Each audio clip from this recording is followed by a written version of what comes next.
Hello aspirants, स्वागत है आप सभी का इस नए एक्सप्लेनर में, जहां आज हम डेंस ज्योग्राफी फैक्ट्स को बिल्कुल एक हाई यील्ड रिवीजन मॉड्यूल में डिकोड करने वाले हैं।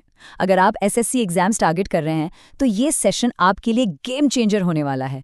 तो चलिए बिना किसी देरी के सीधा शुरू करते हैं। आज के इस एक्सप्लेनर में हम इन 5 स्पेसिफिक एरियाज पर फोकस करेंगे। पहला है नदर्न प्लेन्स ब्रेकडाउन, दूसरा कोस्ट्स और मेजर पोर्ट्स, तीसरा डेजर्ट एंड आइलैंड चेन्स, चौथा चैनल्स, ट्राइब्स एंड ट्रिविया, और आखिरी में जो हमने सीखा उसको टेस्ट करने के लिए एक एसएससी ज्योग्राफी प्रैक्टिस क्विज। सबसे पहले आते हैं सेक्शन 1 पर, नॉर्दर्न प्लेन्स ब्रेकडाउन, यानी यहाँ की अलग अलग मिट्टी को डिकोड करते हैं। एसएससी एग्जाम्स में भाबर और तराई का डिफरेंस अक्सर एग्जामिनर का फेवरेट सवाल होता है। इसको ऐसे सोचिए, भाबर एक ऐसी छुपी हुई अंडरग्राउंड वाटर पाइप की तरह है जिसमें काफ़ी सारे पत्थर भरे हुए हैं और नदियां यहां आकर बिल्कुल गायब हो जाती हैं। और तराई बिल्कुल उस पाइप के अचानक से फटने जैसा है, जहां से पानी एक दलदली यानी मार्शी गार्डन में वापस बाहर आ जाता है और नदियां दोबारा री इमर्ज हो जाती हैं। अब क्योंकि इस तराई रीजन में वेजिटेशन और मॉइस्चर इतना ज़्यादा होता है, हमें ये पक्का याद रखना है कि यहाँ देश के कुछ बहुत ही क्रूशल वाइल्ड लाइफ रिजर्व्स मौजूद हैं, जैसे उत्तराखंड में जिम कॉर्बेट, उत्तर प्रदेश में दुधवा और बिहार का वाल्मीकि नेशनल पार्क। ये तीनों नाम बिल्कुल आपके टिप्स पर होने चाहिए। एल्यूवियल प्लेन्स की बात करें तो खादर और भांगर का कॉन्सेप्ट आता है। देखिए, खादर को आप एकदम फ्रेश, उपजाऊ पेंट के नए कोट की तरह मानिए, जो हर साल आने वाले फ्लड्स के पानी से बिल्कुल रिन्यू हो जाता है। वहीं दूसरी तरफ भांगर एक पुरानी ऊंची फाउंडेशन है। इसमें कैलकेरियस डिपॉजिट्स मिलते हैं, जिन्हें हम आम भाषा में कंकर कहते हैं। Moving on to section 2, coasts और मेजर पोर्ट्स। ये सेक्शन डायरेक्ट एग्जाम सुपरलेटिव्स के बारे में है। हमारा वेस्टर्न कोस्ट थोड़ा डूबा हुआ यानी सबमर्ज्ड और नैरो है, जो एस्चुरीज बनाता है।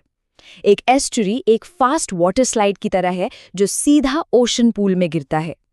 लेकिन ईस्टर्न कोस्ट इमर्जेंट और काफी चौड़ा है, जो डेल्टास बनाता है।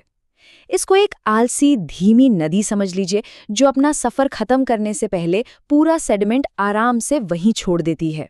एक और टर्म जो एग्जाम्स में बार बार पूछी जाती है वो है कयाल्स।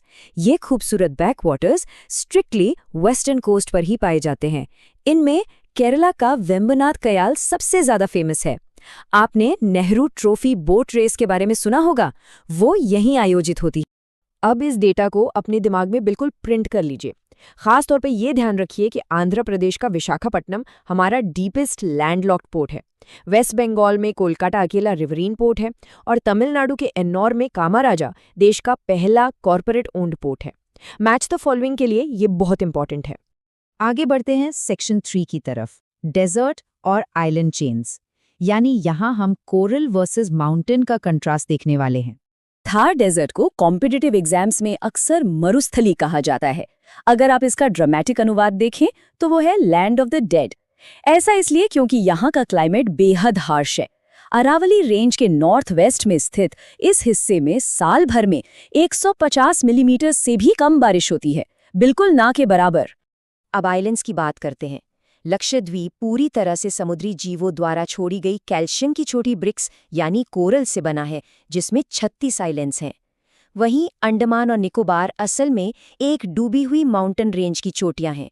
सोचिए, एक जायंट ओशियानिक बाथटब है जिसमें से माउंटेन्स ऊपर झांक रहे हैं। यहाँ 572 आइलैंड्स हैं। Next up is section 4, channels, tribes और ट्रिविया।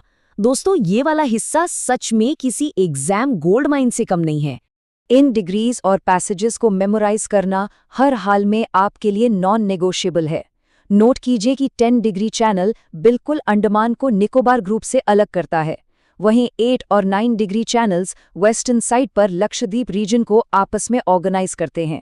और हाँ, डंकन पैसेज साउथ और लिटिल अंडमान के बीच में स्थित है। आजकल एसएससी में ज्योग्राफी और करंट अफेयर्स का कॉम्बो बड़ा हिट है, तो इन नए नामों को जान लेना जरूरी है। रॉस आइलैंड का नया नाम नेताजी सुभाष चंद्र बोस आइलैंड है। नील आइलैंड अब शहीद द्वीप बन गया है और हैवलॉक आइलैंड को अब स्वराज द्वीप बुलाया जाता है। कुछ और डायरेक्ट हाई यील्ड फैक्ट्स जहां से मार्क्स बन सकते हैं। अंडमान्स में जारावा, सेंटिनलीज और शोम्पेन जैसी इंडिजिनस ट्राइब्स मिलती हैं। देश का एकदम southern most tip Indira point है। और एक करंट अपडेट, हाल ही में 21 अननेम्ड आइलैंड्स को हमारे परमवीर चक्र अवॉर्डीज के नाम पर रखा गया है। ऑल राइट, आखिरी सेक्शन, जो फैक्ट्स हमने अभी तक देखे, चलिए उन्हें एक quick SSC geography practice quiz से पक्का कर लेते हैं। पहला सवाल, इंडिया के सबसे गहरे यानी डीपेस्ट लैंडलॉक्ड पोर्ट के रूप में किसे जाना जाता है? ध्यान से सोचिए, सही जवाब है आंध्र प्रदेश का विशाखापट्टनम पोर्ट। दूसरा सवाल आपके सामने है, 10 डिग्री चैनल किन दो बड़े आइलैंड ग्रुप्स को सेपरेट करता है? ये एक परफेक्ट लाइन की तरह अंडमान ग्रुप को निकोबार ग्रुप से अलग करता है। तीसरा सवाल देखिए, कौन सा कोस्टल प्लेन डेल्टास के बजाय एस्चुरीज बनाने के लिए प्राइमरीली जाना जाता है? यहाँ वो फास्ट वाटर स्लाइड वाला एग्जाम्पल याद आना चाहिए आपको। जवाब है वेस्टर्न कोस्टल प्लेन। चौथा प्रश्न, अलूवियल प्लेन्स में उस न्यूअर, बार बार रिन्यू होने वाली और हाईली फर्टाइल मिट्टी को क्या कहा जाता है? यानी हमारा वो नया ज्योग्राफिकल पेंट का कोट, इसे खदर के नाम से जाना जाता है। और हमारा आखिरी सवाल, अंडमान और निकोबार ग्रुप के किस आइलैंड का नाम फेमसली बदलकर नेताजी सुभाष चंद्र बोस आइलैंड रखा गया था? द आंसर इज पहले रॉस आइलैंड के नाम से जाना जाने वाला द्वीप। तो देखा आपने, इन स्ट्रक्चरल जियोग्राफिकल फैक्ट्स को मास्टर करके आप सिर्फ कोई नया मैप याद नहीं कर रहे, बल्कि अपने अपकमिंग एग्जाम्स के लिए एक सॉलिड अनशेकेबल फाउंडेशन तैयार कर रहे हैं।